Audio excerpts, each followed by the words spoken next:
cornerback Jeff Okudah will open up the floor, front row right. Bill from the Dispatch. Hey, Jeff. Jeff Hafley said he believes you're the best cornerback in the country, thinks you should win the Thorpe Award.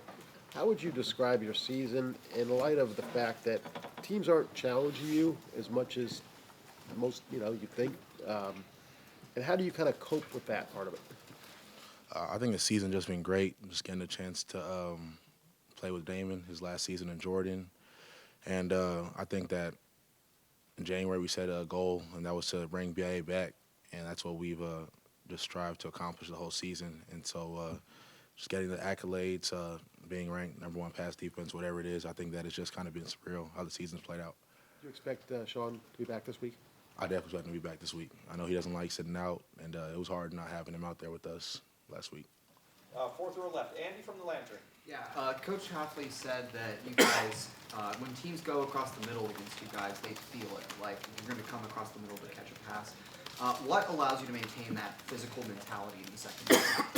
I think he's just really preached that to Jordan in our defensive meetings to make sure that if teams want to throw seam routes, that they have to feel it every time. So I know last game you saw DPJ kind of start to maybe like shy away from the contact, and you saw some drop balls. So I think Jordan's doing a really good job of enforcing his presence in the middle of the field. Front row right, Austin from Lettermen Row. Jeff, how impressive is what Damon has been doing with that cast all season and playing through pain and everything else that goes in just playing for him right now? I think it's really commendable what he's been able to do, play through a lot of pain, put the team before himself.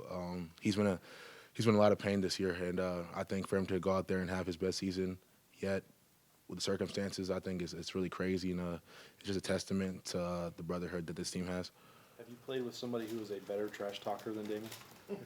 I don't think so. He's always going. Sometimes we got to tell him to calm down, but I think that he kind of sets the mentality for the defense, really even the whole team. So, I mean, without him, I think we'd be a whole completely different team. Third row left, Dan from 11 Warriors. Jeff, when Michigan went downfield, scored on you guys, opening drive, and obviously had some success throughout the first half, what do you feel like you guys did as a defense to keep your composure and make sure that things didn't balloon out of control? I think something Coach Day told us before the game is in a heavyweight fight, you're going to get punched a couple times. So, I mean, in games like that, you can't really expect to just have clean shutouts every time.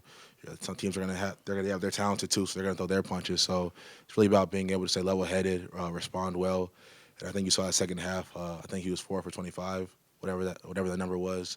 It was. I think that it just showed our resiliency. Obviously, you're used to playing with Damon and Sean. When you're out there later in the game and Seven and Cam and Amir are out there, does it adjust anything that you have to do when those guys are out there instead of Damon and Sean?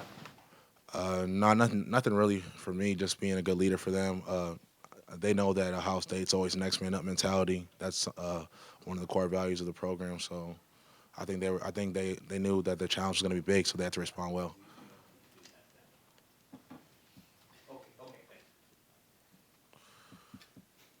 Sorry about that. Second row right, Tony from the Ozone. Jeff, with Sean out and Michigan having some success in that first half, what was it like when you guys go to the sideline after a Michigan possession? How much is it? Is it chaotic? Like, what are you being told? How did you guys get things righted? I think it's just about, like I said, staying level-headed throughout the whole thing. We didn't really want to. We didn't. We didn't really want to get too low on ourselves. We knew what our defense was capable of doing, so really just rallying the troops and coming out the next series responding well. What did you think of Cam and Seven and Amir? I think given the circumstances, they did a great job. Stepping up for a player like Sean is never going to be easy. So for them to go out there, you saw Amir with a big fourth down stop, interception. I think they put on film what they're capable of doing. Fourth row right, Rainier from Detroit Free Press. You guys have outscored your conference opponents 436 to 116. Are you surprised by how much you've dominated them, and do you think you carry an intimidation factor at this point into the games? I wouldn't say that we're surprised. I know we put a lot of work into it this offseason of just getting things right that hampered us last season. So for us to have the dominance, like you said, it just speaks to the work that we were putting in. And now it's about finishing the rest of the season with that same kind of dominance. And do you think you guys have that intimidation factor at this point? I mean, do you think when you line up across the teams, you sense that they know what's coming? Yeah, I think just because we put that on tape, I mean, teams watch film same way we do, so they're not just reading articles. They actually have to watch what we're doing, and I think when you watch that, you can respect it. Second row middle, Bruce from Sports Illustrated, Maven. Jeff Hafley was in here a while ago. He said you should win the Thorpe Award. He says you're the best cornerback in the country. I wonder if you, given how he coaches you, if it surprises you that he's that complimentary.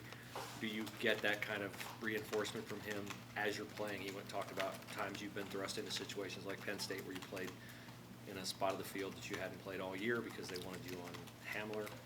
Just your reaction to him saying those kinds of things about you. I think for me, it's just really big just to get a compliment from Coach Hafley. I know he's seen his fair share of DBs, so for him to just speak that highly of the way he think I played, it's big for me. It just really makes me want to continue to work and just make him proud. What would it mean to you to win that award, to be recognized the best cornerback in the country?